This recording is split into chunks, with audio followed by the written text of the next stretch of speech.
Teman-teman yang terkasih, Bapak Ibu, saudara-saudari, selamat bertemu kembali. Salam untuk kita semua. Kita akan melanjutkan perkuliahan online kita, dan dalam kesempatan ini kita akan membahas salah satu bagian yang minggu lalu sudah saya beri sedikit pengantar, yaitu tentang macam-macam karunia di dalam satu roh. Ini satu pokok bahasan yang memang mendapat porsi pembahasan yang cukup panjang oleh Santo Paulus. Tempat di dalam suratnya sendiri ini ada di 1 Korintus bab 12 sampai 14, di mana Santo Paulus memang secara khusus di situ bicara tentang karunia-karunia yang beraneka ragam di dalam jemaat, tetapi yang dikaruniakan oleh satu roh yang sama dan dimaksudkan untuk pembangunan jemaat. Nah, ini premis yang dijelaskan oleh Santo Paulus, bahwa memang di tengah-tengah jemaat Allah menganugerahkan banyak karunia. Roh Allah memberikan karunia yang berbeda-beda, bermacam-macam. Di dalam bagian ini Santo Paulus akan mengatakan bahwa satu roh yang sama, artinya Allah yang sama, menganugerahkan karunia yang berbeda-beda. Setiap orang, setiap anggota jemaat itu menerima karunia yang berbeda dari orang yang lain, dari anggota yang lain. Tetapi maksud utama pemberian karunia ini adalah untuk pembangunan jemaat. Jadi tidak untuk pembangunan diri sendiri. Kalau saya diberi karunia untuk misalnya bernubuat, karunia itu tidak saya gunakan untuk diri saya sendiri, tetapi untuk membangun jemaat. Kalau kepada orang yang satu, roh itu memberikan karunia untuk mengajar, menjadi guru, maka karunia itu tidak dimanfaatkan untuk kepentingannya sendiri, tetapi untuk kepentingan bersama, mengajar di tengah-tengah jemaat. Kalau orang menerima karunia misalnya untuk bisa berbahasa roh, karunia berbahasa roh itu tidak dimaksudkan untuk kehebatan diri sendiri, tetapi dimaksudkan untuk kepentingan bersama, membangun kehidupan bersama. Nah, ini prinsip teologis yang dimiliki oleh Santo Paulus dan yang sekarang dibahas di dalam surat kepada jemaat di Korintus ini, yang memang ada di dalam situasi kemarin kita katakan perpecahan, konflik, termasuk karena perbedaan-perbedaan karunia yang mereka terima dari roh yang sama ini. Dan situasi ini pasti menggelisahkan bagi Santo Paulus. Orang yang menerima karunia yang satu diperlawankan dengan orang yang menerima karunia yang berbeda. Santo Paulus dulu saya katakan tidak mengajar dengan bahasa roh, diperlawankan dengan Apolos yang mengajar dengan bahasa roh. Paulus yang memilih datang dalam kelemahan, mewartakan yang kemarin kita sebut kebodohan Kristus yang tersalib itu, sekarang justru diperlawankan dengan orang seperti Apolos yang bisa berfilsafat, yang fasih berbicara, yang paham betul itu kitab suci. Di tengah jemaat juga terjadi seperti itu. Orang yang dikaruniai karunia misalnya berbahasa roh, merasa dirinya sebagai orang yang ada dalam level yang paling atas di dalam seluruh kehidupan jemaat Kristiani. Seolah-olah kalau sudah bisa berbahasa roh, orang itu sudah menjadi orang Kristen yang paling top, paling unggul. Dan Paulus akan mengatakan kamu bisa berbahasa roh, tetapi kalau tidak diterjemahkan oleh orang yang mempunyai karunia untuk menerjemahkan bahasa roh atau menafsirkan bahasa roh, apapun yang kalian bicarakan dengan bahasa roh itu tidak akan dimengerti oleh jemaat. Nah, di situ Santo Paulus akan menjelaskan satu orang dengan orang yang lain itu saling melengkapi, saling memperkaya. Dengan demikian, karunia-karunia yang berbeda-beda yang diterima oleh masing-masing anggota jemaat bukanlah alasan untuk konflik, bertengkar. Karunia-karunia yang berbeda itu bukanlah objek untuk diperdebatkan.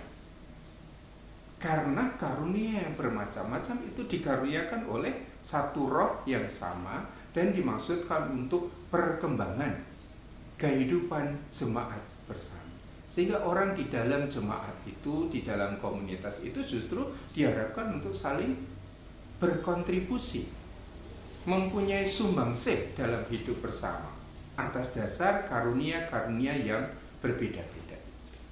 Nah, bahan ini akan kita dalami pada pertemuan kita sore hari ini untuk menggali ya premis eklesiologis yang diperkembangkan oleh Santo Paulus yang ada di dalam surat 1 Korintus bab 12 sampai 14, tetapi yang secara khusus itu bisa kita temukan di 1 Korintus 12 ayat 1 sampai 31. Apa yang menjadi perhatian Santo Paulus dalam bagian ini? Apa yang menjadi concern eklesiologis? Ya, Santo Paulus pasti sangat memperhatikan situasi yang kita sebut situasi pastoral, situasi hidup jemaat sebagai komunitas Kristiani. Bagaimana komunitas Korintus yang ada dalam situasi keberagaman itu harus hidup bersama sebagai komunitas murid-murid Yesus. Di satu sisi, Paulus itu menghargai perbedaan, bahwa perbedaan itu justru adalah kekayaan bagi jemaat. Semakin banyak perbedaan di dalam jemaat, berarti jemaat itu semakin kaya. Ya, kalau kita lihat ilustrasi di situ, ada pena yang berwarna biru, ada yang berwarna hijau, ada yang berwarna kuning, ada yang merah, ada yang ungu, ada yang coklat. Perbedaan-perbedaan yang dimiliki oleh setiap anggota jemaat atau karunia yang berbeda-beda itu justru menjadi kekayaan. Dan ini yang dikembangkan terus oleh Paulus. Sehingga Paulus sangat menghargai yang namanya perbedaan. Paulus tidak memperkembangkan suatu pola pikir yang namanya keseragaman, tetapi keragaman, kebinekaan. Itu yang dihargai oleh Paulus sebagai sebuah kekayaan di dalam jemaat. Tetapi kita memang menyadari bahwa yang namanya perbedaan itu seringkali memunculkan konflik, perpecahan, perselisihan. Maka hal yang kedua yang mau dikatakan oleh Paulus adalah bagaimana kita di tengah perbedaan kita, di tengah kebinekaan kita, di tengah-tengah macam-macam karunia berbeda-beda yang kita terima ini, kita tetap hidup di dalam kesatuan. Perbedaan itu tidak untuk memecah belah, tetapi perbedaan itu untuk saling memperkaya. Ya, Anda yang mungkin pernah merangkai bunga di gereja atau untuk kepentingan apapun, pasti akan dengan sangat mudah memahami ini. Semakin kita memiliki banyak bunga yang tersedia untuk kita, kita semakin kaya. Bahan yang kita ambil untuk rangkaian bunga itu semakin beragam. Dan semakin bunga-bunga itu ditata satu demi satu di dalam vas, di dalam rangkaian itu, masing-masing bunga itu menampakkan keindahan. Dan ketika sudah ada di dalam satu rangkaian, pasti bunga itu saling memperkaya satu sama lain, memberikan keindahan. Tidak ada satu yang menonjolkan dirinya, tetapi satu ada dalam kesatuan, dan masing-masing dengan karunia berbeda, dengan talenta, dengan bakat yang berbeda itu memberi sumbangsih, berkontribusi pada pembangunan hidup bersama. Sehingga tujuan akhir dari semua karunia yang berbeda-beda bukan suatu perpecahan, bukan konflik, tetapi tujuan akhir adalah supaya hidup berkomunitas itu diperkaya, diperteguh, atau dalam istilah Santo Paulus, supaya karunia-karunia itu digunakan untuk perkembangan hidup bersama.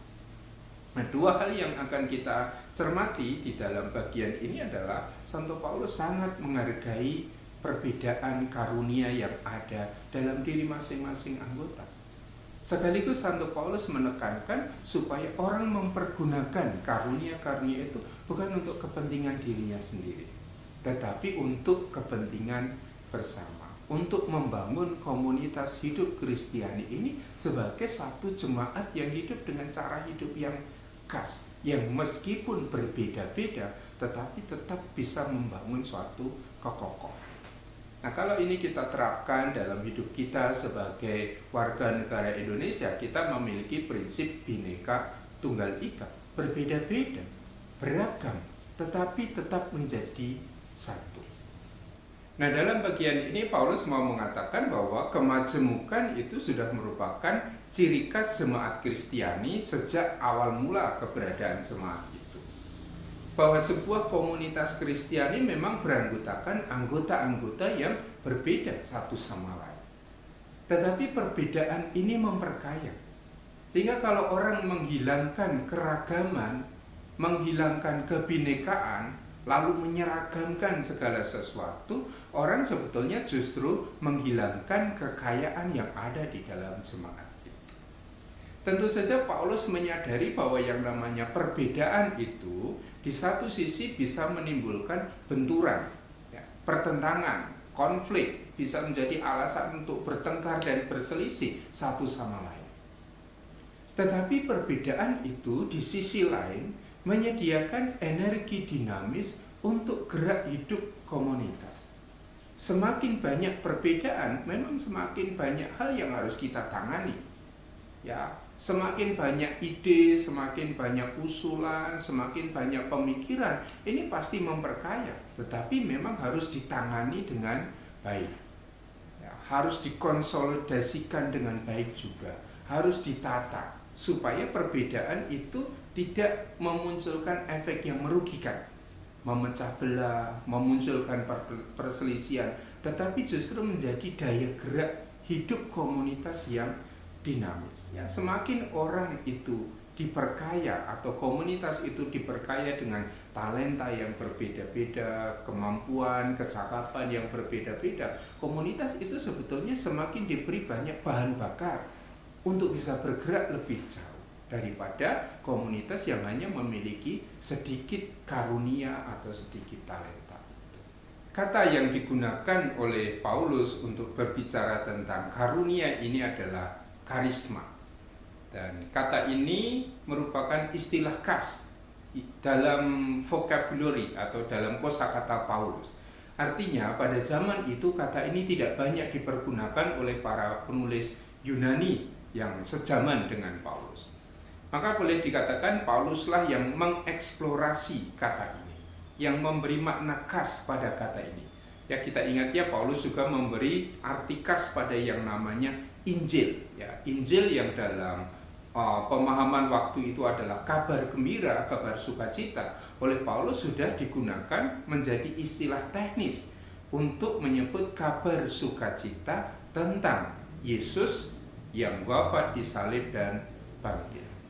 Begitu juga kata karisma ini kemudian diambil oleh Paulus dan diberi makna yang khas dalam pemikiran Paulus itu. Di dalam penggunaan oleh Paulus, kata karisma ini digunakan untuk berbicara tentang konkretisasi rahmat Allah yang mewujud dalam aneka bentuk perwujudan yang konkret dan personal dalam diri setiap orang. Sehingga Paulus akan mengatakan yang namanya karunia itu selalu adalah karunia yang khas yang diterima oleh satu orang yang berbeda dari orang yang lain. Maka Paulus akan mengatakan kepada setiap anggota jemaat, Roh mengaruniakan karunia yang berbeda-beda. Dan karunia ini diterima secara personal sebagai suatu bentuk kekhasan. Sehingga seringkali kita juga menyebutnya sebagai talenta. Kepada setiap anggota jemaat dianugerahkan talenta-talenta yang berbeda. Ada yang pintar nyanyi, ada yang pintar main organ, ada yang pintar main gitar, ada yang pintar main flute, dan masing-masing tidak bekerja untuk dirinya sendiri. Tetapi semua orang yang pintar memainkan alat musik dan bernyanyi ini akan bersatu dalam satu kelompok orkestra atau dalam satu kelompok paduan suara, sehingga masing-masing orang memberikan talentanya. Ya, karunia yang diterima itu untuk kebaikan bersama. Kalau satu orang suaranya bagus, orang lain suaranya bagus, tapi nyanyi sendiri-sendiri, dengan volume sendiri, dengan nada yang diambil masing-masing, lalu tidak terbangun yang namanya paduan suara. Orang hanya bisa menjadi padu kalau yang satu itu menyesuaikan diri dengan yang lain, dengan karunia, dengan karisma yang berbeda yang diterima. Nah, karunia ini selalu dipahami sebagai suatu pemberian yang konkret, pemberian yang personal kepada setiap orang. Nanti akan kita lihat apa saja yang oleh Paulus itu disebut sebagai karunia yang dianugerahkan oleh Roh yang sama di tengah-tengah jemaat itu. Karunia itu merupakan buah dari rahmat, hasil tindakan Allah yang memberikan rahmat. Allah selalu memberikan rahmat atau yang kita sebut sebagai charis, dan bentuk konkret dari rahmat yang dianugerahkan oleh Allah itulah yang disebut sebagai karunia. Dan karunia ini diterima secara cuma-cuma, bukan karena orang mengejarnya, tetapi karena Allah secara bebas, secara merdeka mengaruniakan karunia itu kepada seseorang. Bentuknya konkret sebagai sesuatu yang personal. Karunia ini boleh dikatakan bukan merupakan prestasi atau daya upaya pribadi. Yang namanya karunia ini adalah pemberian. Nah, ini dalil yang nanti akan digunakan oleh Paulus untuk mengatakan jangan kamu menjadi sombong karena karunia yang kamu terima.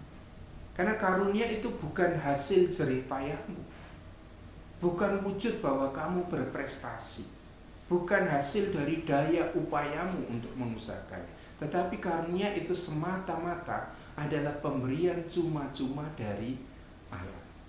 Sehingga orang tidak bisa membanggakan karunia itu, karena itu pemberian dan diberikan secara cuma-cuma oleh Allah.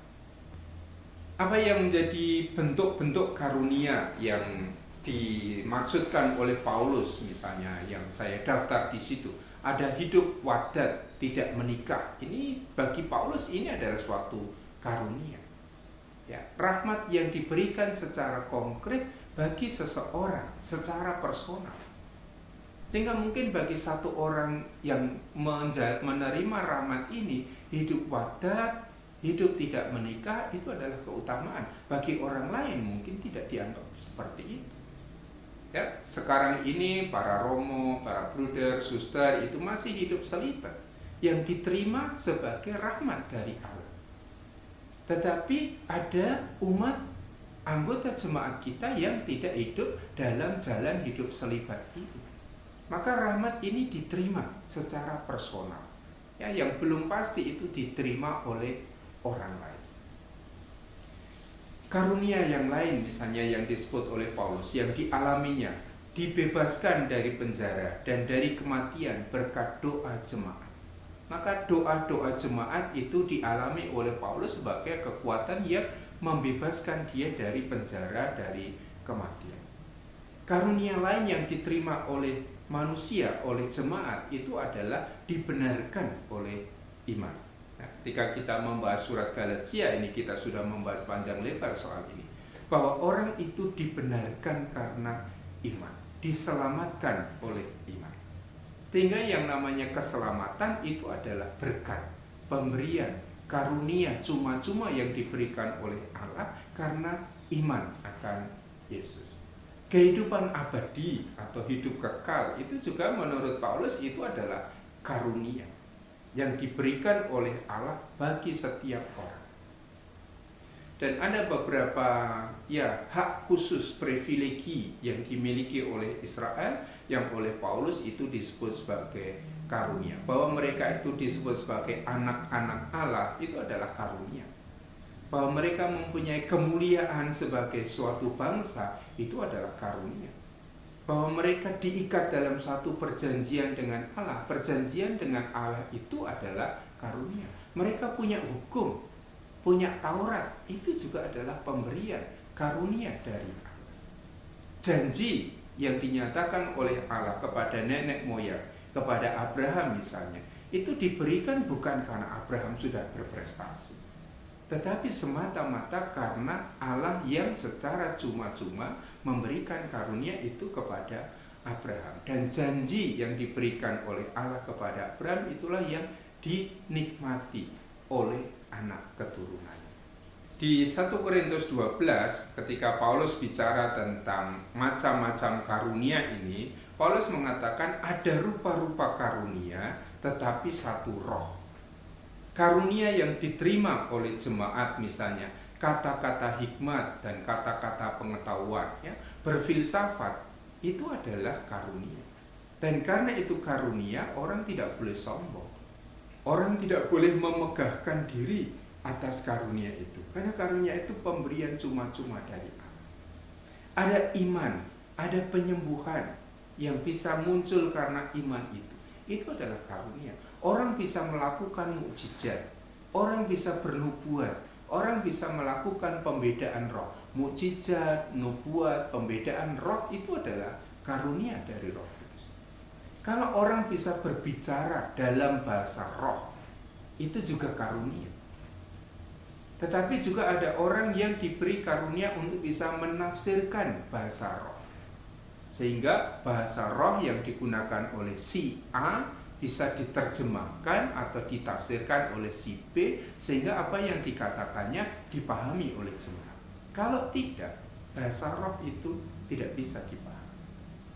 Ada karunia untuk menjadi rasul, menjadi nabi, menjadi pengajar, menjadi pemimpin, dan juga menjadi pelayan di dalam jemaat. Dan seluruh kecakapan yang kita terima dan kita manfaatkan sedemikian rupa untuk kepentingan bersama, ini adalah karunia yang kita terima dari roh, ya. Yang dimaksudkan bukan untuk kehebatan saya sendiri, untuk membuat diri saya sombong dan bermegah atas karunia-karunia itu, tetapi membuat saya harus semakin murah hati untuk melibatkan diri dalam hidup jemaat, memberikan kontribusi, memberikan sumbangsih yang nyata bagi pembangunan hidup jemaat itu. Dan yang tadi kita katakan sebagai premis teologisnya adalah bahwa karunia-karunia ini diberikan secara cuma-cuma untuk setiap anggota jemaat demi kepentingan bersama. Dengan kata lain, Paulus mengatakan kepada masing-masing orang di dalam jemaat itu, roh mengaruniakan karunia yang berbeda-beda, tidak sama saja, tetapi semuanya yang berbeda-beda itu tetap dimaksudkan untuk kepentingan bersama.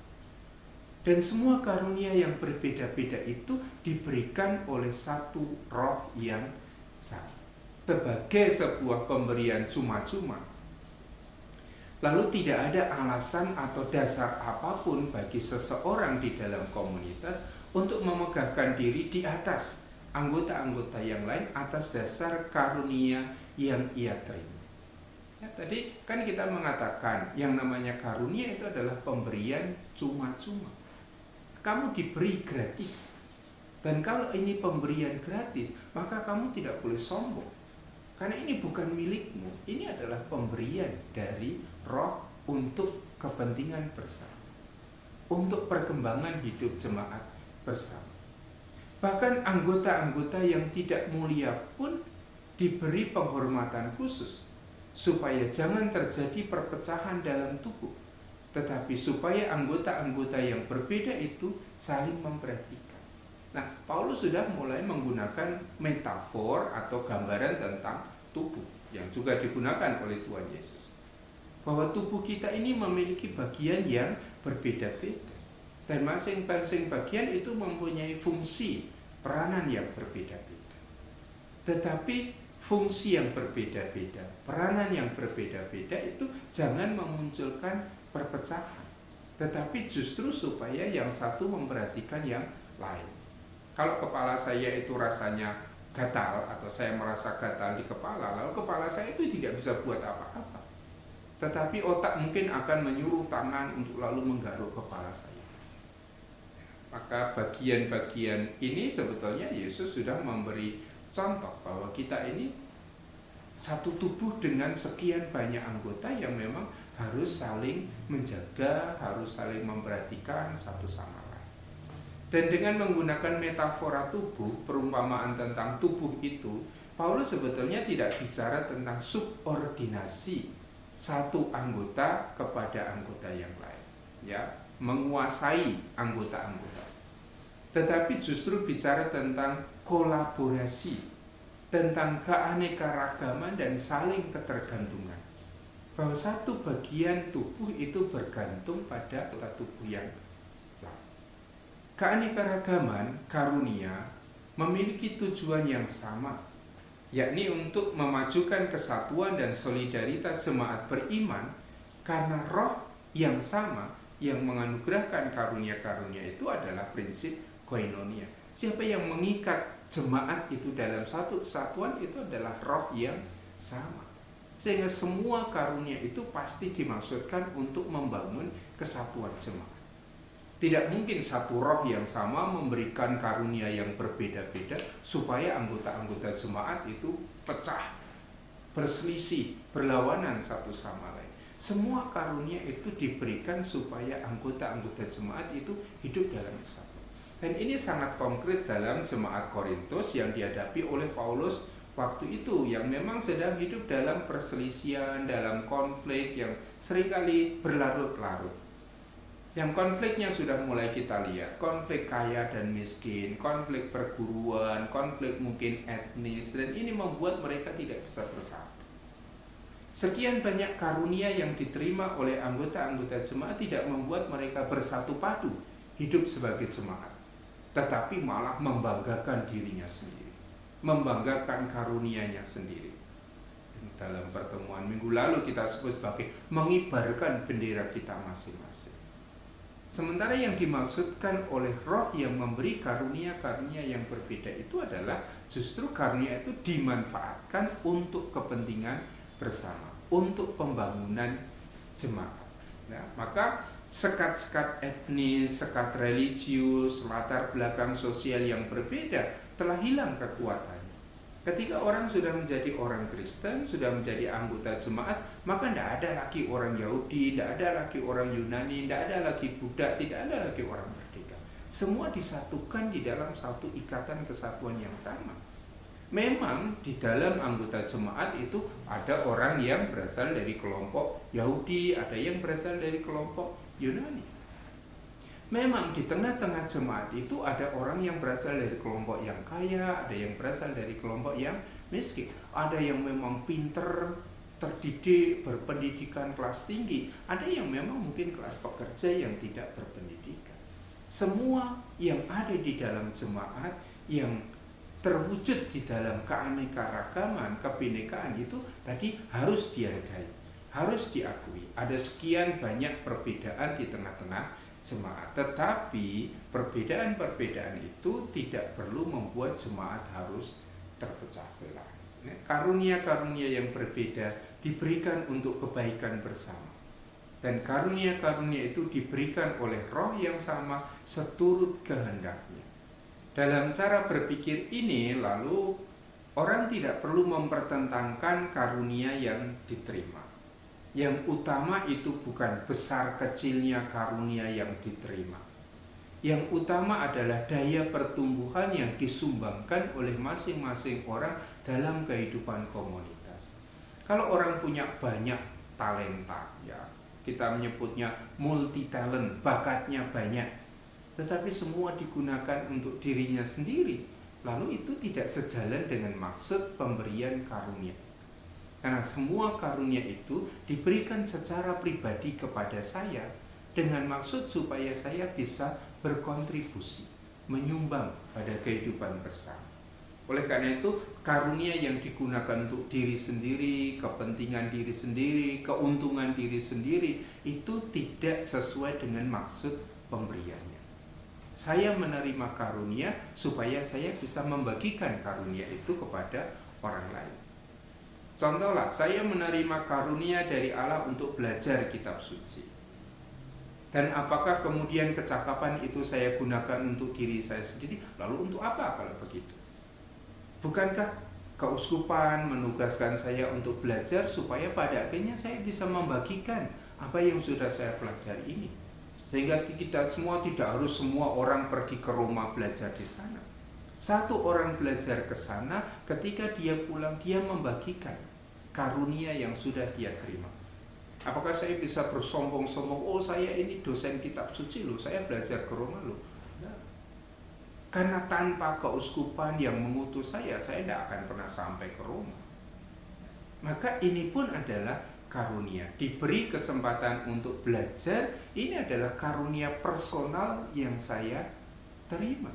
Dan karunia personal, karunia pribadi ini tidak dimaksudkan untuk kemuliaan dan kehebatan saya sendiri, tetapi supaya digunakan untuk kebutuhan bersama. Nah, itu yang dimaksud karunia itu selalu bersifat konkret, personal. Apakah semua orang diberi karunia yang sama dengan saya? Tidak. Ada sekian banyak romo di Keuskupan Agung Semarang ini yang diberi karunia untuk belajar ke Roma, itu Romo Indra, saya, berarti ini konkret. Dan semua karunia itu selalu dimaksudkan untuk kepentingan bersama. Maka kami menerima tugas untuk mengajar, dan tugas mengajar adalah membagikan apa yang sudah kami pelajari kepada semua orang yang membutuhkan. Karunia yang saya terima kemudian harus saya bagikan kepada orang lain. Kalau misalnya di antara kalian itu ada yang menerima karunia suaranya bagus seperti suara malaikat, apakah karunia itu akan digunakan untuk diri sendiri? Menyanyi sendiri, didengarkan sendiri, tepuk tangan sendiri, dipuji sendiri, kan juga tidak toh. Suara yang bagus itu selalu dimaksudkan untuk menghibur orang banyak. Atau kalau jadi solis, mazmur, pemazmur misalnya, suara yang bagus itu digunakan untuk mengajak jemaat memuliakan Allah. Maka karunia itu tidak pernah diterima hanya untuk kepentingan sendiri, tetapi selalu digunakan untuk kepentingan banyak orang, disumbangkan bagi kehidupan komunitas. Yang diperhitungkan bukan besar kecilnya karunia, karena ada orang yang menerima banyak karunia yang hebat, tetapi kalau dia tidak pernah mau melibatkan diri dalam hidup jemaat, lalu karunia itu tidak akan banyak bermanfaat bagi jemaat. Tetapi mungkin ada anggota jemaat yang menerima karunia yang kecil katakanlah, yang tidak sebanding dengan jemaat yang lain, tetapi dia menggunakan karunia itu untuk melakukan sesuatu yang baik bagi jemaat, itu jauh lebih bermanfaat daripada menerima banyak karunia tetapi tidak menggunakannya untuk jemaat, melainkan menyimpannya untuk dirinya sendiri. Anggota komunitas yang memiliki karunia yang kecil atau yang memiliki karunia yang sedikit, semestinya justru harus diberi ruang keterlibatan yang lebih besar, agar ia semakin berkesempatan untuk berkontribusi bagi pertumbuhan jemaat. Apa yang sering terjadi dalam jemaat-jemaat kita? Justru mereka yang dianggap tidak mempunyai karunia atau talentanya kecil disingkirkan. Orang yang miskin disingkirkan, orang yang tidak terdidik disingkirkan. Akibatnya apa? Kita menyingkirkan banyak orang. Seolah-olah yang bisa terlibat dalam hidup bersama itu hanya orang-orang yang berkarunia besar, yang kaya, yang bisa memimpin, yang bisa memiliki pendidikan tinggi, dan seterusnya. Dan bagi Santo Paulus prinsipnya tidak seperti itu. Justru mereka yang kelihatannya itu miskin, kelihatannya tidak mempunyai karunia yang hebat, merekalah yang biasanya itu memberi dampak yang besar bagi hidup komunitas.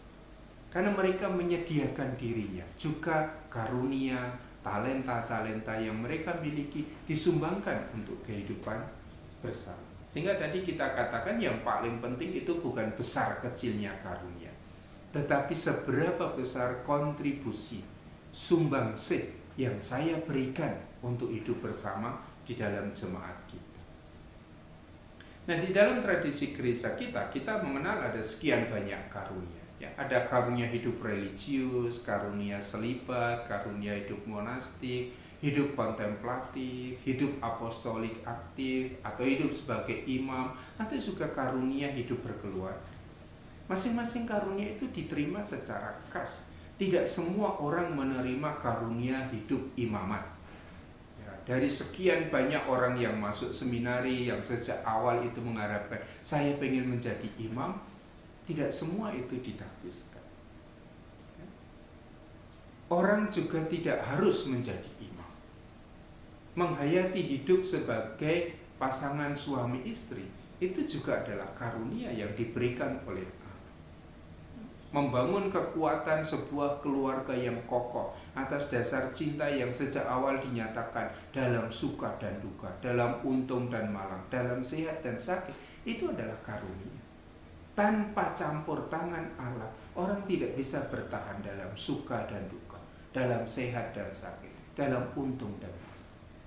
Tinggal kita selalu meyakini panggilan hidup apapun, hidup imamat, hidup religius, hidup berkeluarga, itu adalah karisma, karunia yang diberikan oleh Allah secara personal kepada kita. Supaya dengan karunia yang kita terima itu, kita bisa memberikan suatu manfaat yang lebih besar kepada jemaat. Dan selalu kita menyadari bahwa orang yang karismatis itu seringkali juga berbenturan dengan orang lain. Yang karismatis itu seringkali berbenturan dengan yang institusional. Yang karismatis itu seringkali juga dikatakan berbenturan dengan yang tradisional. Orang yang karismatis itu seringkali berbenturan dengan orang yang ada dalam gelombang besar atau mainstream arus besar pelayanan. Seringkali komunitas-komunitas kita tidak memberi kesempatan tumbuhnya keunikan, tumbuhnya perbedaan. Seolah-olah perbedaan itu mengancam, padahal perbedaan itu selalu memberkati.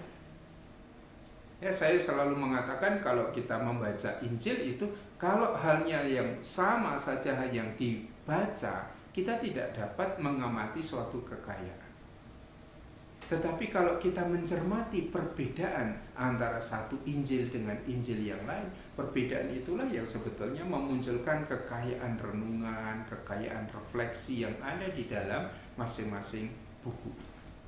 Maka juga kalau dalam hidup bersama kita hanya mengharapkan sesuatu yang sama, sesuatu yang seragam, semuanya ditata sedemikian rupa sehingga orangnya menjadi seperti itu saja.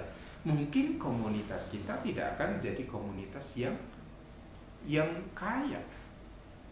Suatu komunitas yang sangat represif tidak memungkinkan tumbuhnya perbedaan-perbedaan, keunikan-keunikan yang sebetulnya justru menjadi sumber kekayaan bagi komunitas itu. Tetapi sekali lagi, figur karismatis itu seringkali memunculkan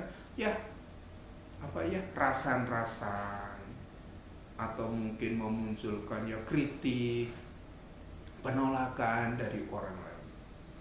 Saya membayangkan paus kita yang sekarang, Paus Fransiskus, ini adalah figur sangat karismatis. Tetapi apakah semua orang setuju dengan cara berpikir dia, setuju dengan cara bertindak dia, dengan pilihan-pilihan moral dia? Rupanya juga tidak. Figur ini figur karismatis, tetapi juga memunculkan kekaguman, tetapi juga memunculkan kekecewaan. Banyak orang mendukung dia, tetapi tidak sedikit yang menolak dia. Tetapi justru seorang yang karismatis itu selalu punya keyakinan pada apa yang dipegangnya, pada apa yang diperjuangkannya, yang tidak akan mudah kecewa hanya karena penolakan, yang tidak mudah berhenti hanya karena tidak didukung oleh orang lain. Tetapi sebaliknya, orang yang karismatis itu tidak mudah menjadi besar kepala, sombong, angkuh, hanya karena dia dikagumi, hanya karena dia mendapat dukungan dari banyak orang. Tapi orang yang karismatis adalah orang yang punya pegangan, karisma yang kokoh di dalam dirinya sendiri, yang dia perjuangkan bukan untuk kepentingan dirinya sendiri, tetapi untuk kepentingan jemaat.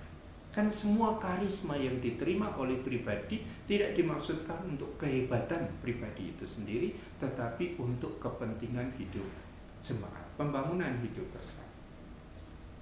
Maka bisa kita simpulkan bahwa karunia-karunia sebagai pemberian cuma-cuma dari Allah ini bukan sebuah pencapaian prestasi pribadi, tetapi karunia-karunia ini semata-mata merupakan kemurahan hati Allah, pemberian, sehingga tidak ada alasan bagi seorang pun untuk bermegah, untuk sombong atas karunia-karunia yang diterimanya. Dari apa yang kita bahas dalam pertemuan ini, kita bisa mengatakan bahwa Paulus tidak hanya mendorong sikap untuk saling menghargai, tetapi juga mendorong anggota-anggota komunitas untuk saling mengerti bahwa mereka bergantung satu sama lain. Artinya mereka harus hidup saling memperkaya, tidak justru saling membanggakan diri, hidup dalam kenyamanannya sendiri dengan talenta, dengan bakat, dengan karunia yang dimiliki. Tetapi mereka harus hidup dalam satu kesatuan yang erat, yang kokoh, sehingga yang satu bisa menyumbangkan karunianya, talentanya, bakatnya, sementara yang lain juga melakukan hal yang sama. Dengan bakat, dengan talenta, dengan karunia yang dimiliki, dia bisa menyumbangkan sesuatu untuk pembangunan hidup bersama. Orang tidak hanya saling menghargai, tetapi juga saling menyadari, oh saya bergantung pada anggota yang lain. Nah, dalam situasi seperti ini selalu kita punya prinsip bahwa anggota yang paling lemah, anggota yang tampaknya hanya memiliki sedikit karunia, justru harus didahulukan. Gereja kita selalu punya yang namanya prinsip preferential option for the poor. Pilihan untuk mendahulukan yang miskin, yang biasanya disisihkan. Yang miskin disisihkan, yang tidak terdidik disisihkan, yang tidak mempunyai banyak bakat disisihkan. Tetapi hidup bersama yang mau dikembangkan oleh Santo Paulus sebetulnya adalah hidup bersama sebuah komunitas yang memberi perhatian yang khusus justru kepada anggota yang tampaknya paling lemah. Yang lemah itu justru harus didahulukan. Paulus mengatakan, malahan justru anggota-anggota tubuh yang nampaknya yang paling lemah itu yang paling dibutuhkan. Dan kepada anggota-anggota tubuh yang menurut pandangan kita kurang terhormat, kita memberikan penghormatan khusus. Coba kalau kita bayangkan tubuh kita ini. Dari sekian banyak anggota tubuh kita ini, manakah yang paling lemah? Yang kalau terluka atau ya disayat sedikit saja itu sudah membuat hidup kita ini kacau balau. Ya mungkin kita akan mengatakan otak, apalagi di situ ada jaringan pembuluh darah di dalam otak yang kalau tersumbat sedikit saja kita sudah bisa stroke, kita sudah bisa mati. Dan justru karena otak itu begitu penting untuk keseluruhan tubuh, tetapi otak itu lemah, maka otak itu dilindungi dengan tulang kepala kita yang sangat keras ini, sehingga seringkali juga kita disebut sebagai orang yang keras kepala. Tetapi Tuhan memberikan tengkorak yang begitu kuat ini hanya untuk melindungi bagian tubuh kita yang paling lemah. Tetapi bagian tubuh yang paling lemah inilah yang paling dibutuhkan untuk jemaat. Kita punya jantung, sekian banyak orang itu punya problem jantung, penyakit jantung, yang kalau kita lihat fisiknya sangat lemah. Hati, paru-paru, semuanya itu adalah organ-organ yang secara fisik lemah.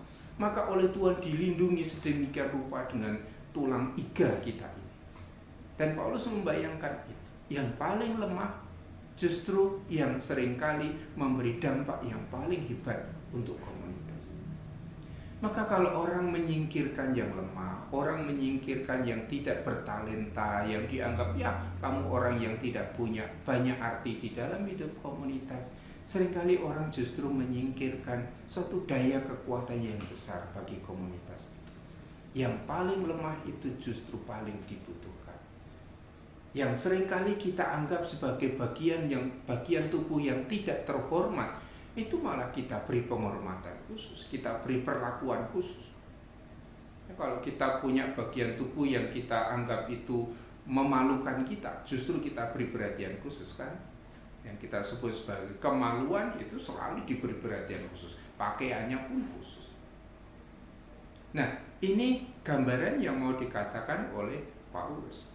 Yang paling lemah justru paling dibutuhkan. Yang seringkali dianggap memalukan, tidak terhormat, justru kita beri penghormatan dan perhatian yang khusus. Kalau kita mewujudkan semangat hidup Paulus, bahwa yang lemah itu justru yang paling berpengaruh, bahwa yang seringkali dianggap memalukan, tidak terhormat, itu harus kita beri perlakuan yang paling khusus. Lalu jemaat atau komunitas Kristiani akan menjadi berbeda dari komunitas yang lain. Komunitas Kristiani tidak hidup dengan cara yang sama saja dengan komunitas-komunitas yang lain itu. Artinya apa? Komunitas Kristiani bisa tampil sebagai suatu tanda kontras di dalam hidup jemaat di dunia ini. Dunia ini sangat diwarnai oleh prinsip utilitarianisme. Orang hanya akan dianggap penting kalau berguna, kalau tidak berguna disingkirkan. Kita ingatkan apa yang dinasihatkan oleh Paus Fransiskus, jangan mudah menyingkirkan orang lain. Membawa orang tua kita ke panti Breda misalnya, diingatkan oleh Paus. Seolah-olah yang sudah tua, yang sudah renta itu sudah tidak ada gunanya, tidak bisa menyumbang apa-apa. Seolah-olah kalau orang sudah tidak bisa menunjukkan kegunaannya untuk hidup bersama, lalu sah saja orang itu disingkirkan. Paulus mengatakan tidak. Yang lemah, yang tidak berdaya, justru harus mendapat perhatian, penghormatan yang khas di dalam hidup bersama jemaat kita. Oleh karena itu, keberpihakan kepada yang lemah dalam komunitas justru disadari sebagai sebuah prinsip yang sangat penting di dalam hidup komunitas. Kita tidak hanya memikirkan yang ada di kelas atas. Kita tidak hanya memikirkan anggota-anggota gereja kita yang sering atau rutin datang ke gereja, tetapi juga memberi perhatian pada mereka yang pada hari Minggu saat kita ke gereja pun harus bekerja keras untuk menghidupi keluarganya. Kita juga harus memikirkan mereka yang karena keterbatasan fisik tidak bisa pergi ke gereja mengikuti misa. Dan kalau gereja kita mau menjadi tanda yang kontras, gereja kita justru harus memperhatikan atau memilih untuk memperhatikan mereka yang seringkali disingkirkan, mereka yang miskin, mereka yang tidak berdaya.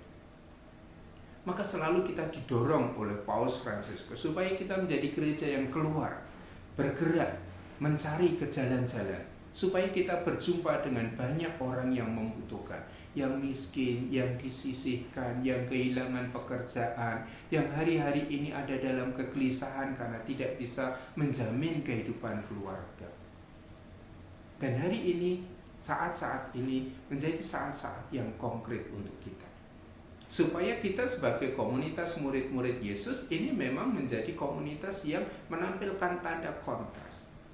Ketika orang dunia kita ini hanya memeluk mereka yang masih berguna, memeluk mereka yang dianggap bisa memberi banyak hal kepada kita, sekarang kita justru harus mengarahkan perhatian kita, prioritas kita justru pada sesama yang miskin, yang menderita, yang disisihkan, yang tidak punya perlindungan apa-apa. Pandemi virus corona ini justru menjadi ujian bagi kita komunitas murid-murid Yesus. Apakah kita menjadi orang-orang Kristiani yang hidup dalam kenyamanan diri kita sendiri, dengan semua talenta, dengan semua kenyamanan, fasilitas yang kita miliki? Ataukah kita menggunakan apa yang kita terima itu untuk bermurah hati kepada orang lain? Mungkin yang saya terima dari Allah itu adalah badan yang sehat, badan yang kekar, sehingga saya bisa menyumbangkan tenaga saya untuk orang lain. Atau yang saya terima itu adalah kecakapan berpikir, sehingga saya bisa mengajar orang lain. Yang saya terima adalah karunia untuk memimpin, maka saya bisa mengorganisir suatu gerakan tertentu. Nah, kita selalu menerima karunia-karunia yang tadi kita katakan yang konkret, yang personal, yang akhirnya bisa kita daya gunakan, kita manfaatkan untuk kepentingan hidup bersama. Maka teman-teman, yang kita sebut sebagai keberpihakan kepada yang lemah dalam komunitas kita justru semakin disadari sebagai prinsip hidup komunitas yang penting di dalam komunitas murid-murid Yesus. Kebaikan hidup komunitas tidak hanya dipandang dengan mata mereka yang mampu, yang kaya, yang memiliki banyak karunia, tetapi terutama dari cara pandang mereka yang biasanya diabaikan, dihindari, disingkirkan. Sekarang sebagai komunitas, entah di keluarga, entah sebagai anggota kelas, apakah kita memberi perhatian pada mereka yang seringkali tidak terdengar suaranya? Apakah kita memberi perhatian pada mereka yang seringkali justru disingkirkan, dihindari, diabaikan? Bukankah yang seringkali kita beri perhatian adalah orang-orang yang menjadi tokoh, yang menjadi pentolan di kelas? Sementara mereka yang selama ini diam, tidak bisa mengekspresikan suaranya, seringkali tidak kita beri perhatian khusus. Begitu juga di tengah-tengah jemaat kita, di tengah gereja kita. Kalau nanti kita berpastoral, siapa yang akan kita perhatikan? Kalau kita memperhatikan hanya mereka yang bisa datang ke gereja, kita hitung berapa dari seluruh umat di paroki itu yang datang ke gereja. Mungkin tidak 50%. Maka kita harus mengarahkan perhatian kita justru pada mereka-mereka yang biasanya tidak tersapa, atau mereka-mereka yang mungkin justru sudah disisihkan dari hidup bersama. Dan inilah yang membuat hidup komunitas Kristiani kita menjadi tanda kontras untuk zaman kita ini. Yang kita beri perhatian justru mereka yang lemah, yang miskin, yang kecil, yang tersisih, yang seringkali juga dianggap tidak memiliki talenta atau karunia yang besar. Karena bagi Paulus justru mereka yang dianggap lemah, yang dianggap kecil, yang dianggap talentanya itu sedikit, itulah yang sangat berpengaruh dalam hidup jemaat. Gereja kita ini mau menjadi gereja yang miskin. Cita-cita gereja kita ini adalah menjadi gereja yang miskin. Maka mereka yang miskin, yang tersisih, yang lemah, yang tidak diperhatikan, itulah yang mestinya mendapat perhatian utama dari kita warga gereja ini.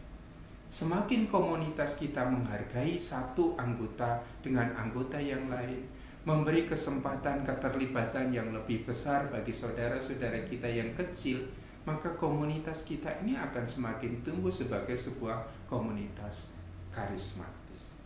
Artinya sebuah komunitas yang dibangun atas dasar karisma-karisma, talenta-talenta yang diterima secara pribadi, yang kemudian disumbangkan, didharma baktikan untuk hidup bersama yang lebih luas.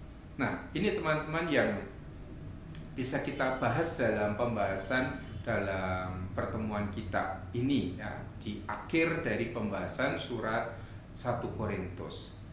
Minggu depan kita akan membahas surat 2 Korintus, dan barangkali ini merupakan surat terakhir yang akan kita bahas. Masih ada surat Roma yang cukup panjang dan cukup menarik untuk dibicarakan, tetapi mengingat kita hanya tinggal punya 2 minggu, lalu surat Roma ini kemungkinan besar tidak akan bisa kita bahas, tetapi bahan-bahan untuk surat Roma akan saya berikan. Nah, minggu depan kita akan bicara tentang surat 2 Korintus. Tidak semua bagian akan kita bahas, tetapi kita lebih akan memfokuskan pada bagaimana Paulus mempertanggungjawabkan kerasulannya. Ketika dia dibandingkan dengan rasul-rasul, dengan guru-guru yang lain, Paulus itu tetap teguh pada prinsip kerasulannya. Ya, tidak menjadi kecil hati ketika dibandingkan dengan guru-guru yang hebat. Tetapi tidak menjadi sombong, tidak menjadi angkuh ketika dibandingkan dengan guru-guru yang oleh masyarakat dianggap lebih rendah daripada Paulus. Nah, saya kira bagian yang kita bahas pada kesempatan ini menjadi bagian yang sangat relevan untuk merenungkan, merefleksikan hidup bersama kita. Kita hidup di tengah-tengah keluarga, dan di tengah keluarga itu kita mempunyai banyak anggota. Masing-masing anggota itu dianugerahi anugerah yang khusus, talenta, karunia yang khusus, yang memang harus dimanfaatkan untuk kebaikan bersama, pertumbuhan keluarga itu.